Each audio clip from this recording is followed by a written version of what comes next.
인간의 눈은 마음의 창이라는 말 한 번쯤 들어보셨죠? 단순히 시각 정보를 받아들이는 기관을 넘어 우리 내면의 가장 깊은 곳, 심지어 본인조차 인지하지 못하는 무의식의 흐름을 고스란히 투영하기 때문에 나온 말입니다. 그런데 만약 이 창을 통해 누군가의 거짓말을 단 몇 초 만에, 그것도 아주 정밀하게 읽어낼 수 있다면 어떨까요? 상대방이 아무리 포커페이스를 유지하고 완벽한 알리바이를 입 밖으로 다대터도 그 사람의 눈동자가 단 0.1초 동안 보여주는 미세한 떨림과 동공의 확장이 "이건 가짜야" 라고 외치고 있다면 말입니다. 오늘 우리가 파헤쳐볼 주제는 바로 이겁니다. 언어라는 교묘한 도구로도 결코 숨길 수 없는 생물학적 진실, 눈의 움직임을 통한 비언어적 거짓말 탐지법의 세계입니다. 자, 상상해보세요. 당신 앞에 아주 중요한 계약을 앞둔 비즈니스 파트너가 앉아 있습니다. 혹은 수억 원대 사기 사건의 유력한 용의자가 조사를 받고 있다고 칩시다. 이들은 철저히 훈련된 목소리와 표정으로 자신의 결백을 주장합니다. 하지만 그들의 뇌는 지금 비명을 지르고 있습니다. 왜냐고요? 거짓말을 지어내는 과정은 사실 뇌에게 엄청난 고문을 가하는 일이기 때문입니다. 심리학에서는 이를 인지적 부화라고 부릅니다. 진실을 말할 때는 기억 저장소에서 데이터를 꺼내기만 하면 되지만, 거짓을 말할 때는 기존의 기억을 억제하면서 동시에 앞뒤가 맞는 가상의 시나리오를 실시간으로 조립해야 하거든요.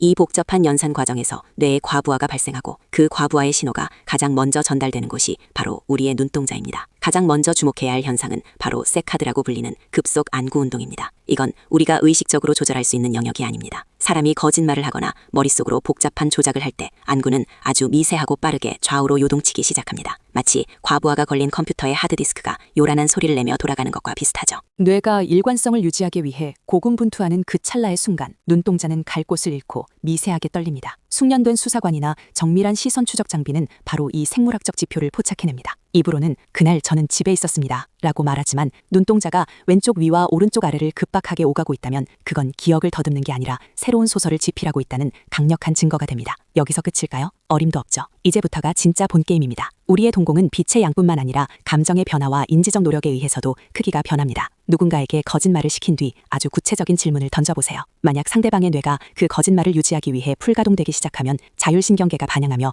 동공이 미세하게 확장됩니다. 이건 빛의 자극과는 전혀 상관없는 오로지 뇌의 에너지 소모량에 비례하는 확장입니다. "그때 옆에 누가 있었죠?" 라는 질문에 대답을 꾸며내는 순간 동공은 아주 잠시 커졌다가 돌아옵니다. 본인은 완벽하게 속였다고 생각하며 미소 짓겠지만, 이미 생물학적 청사진은 그가 부정직하다는 것을 만천하에 공개한 셈입니다. 더 흥미로운 점은 이런 눈의 움직임이 단순한 떨림을 넘어 특정한 패턴을 그린다는 것입니다. 최근 뇌과학계에서는 거짓말을 할 때 나타나는 미세 움직임을 정밀하게 매핑하는 연구가 한창입니다. 예를 들어 우리가 실제로 겪은 시각적 기억을 떠올릴 때의 눈동자 방향과 존재하지 않는 이미지를 상상으로 만들어낼 때의 방향은 확연히 다릅니다. 물론 사람마다 개인차가 있다는 반론도 있지만, 중요한 건 평소 그 사람이 진실을 말할 때 보여주는 기준점, 즉 베이스라인과의 차이입니다. 평상시 대화할 때는 평온하던 눈동자가 특정 질문이 나오자마자 세카드 현상을 보이고 동공이 확장된다면 그 지점이 바로 진실이 왜곡되는 발원지라고 볼 수 있는 것이죠. 그런데 이런 의문이 들 수도 있습니다. 거짓말 탐지기처럼 눈의 움직임도 속일 수 있는 것 아닐까라고 말이죠. 실제로 아주 뛰어난 배우나 사이코패스 성향을 가진 사람들은 표정이나 목소리 톤을 완벽하게 통제하곤 합니다. 하지만 전문가들의 결론은 단호합니다. 눈동자의 미세 근육과 자율신경계의 반응은 인간의 의지력을 넘어서는 영역이라는 겁니다. 우리가 심장박동을 마음대로 멈출 수 없듯이 뇌의 과부하로 인한 눈의 생리적 지표 역시 인위적으로 조작하는 것이 사실상 불가능에 가깝습니다. 별도의 강압적인 신문 과정 없이도 그저 몇 초간의 시선 추적만으로 잠재의식이 숨긴 진실을 드러내게 하는 이 기술이 현대 수사기법에서 가장 주목받는 이유가 바로 여기에 있습니다. 결국 눈의 움직임을 분석한다는 것은 그 사람의 말을 듣는 게 아니라 그 사람의 뇌가 처리하고 있는 데이터의 부하를 직접 읽는 행위입니다. 조작된 이야기를 만들어낼 때 뇌가 겪는 고통스러운 일관성 유지 과정, 그 피말리는 고군분투가 눈동자라는 스크린에 그대로 상영되는 것이죠.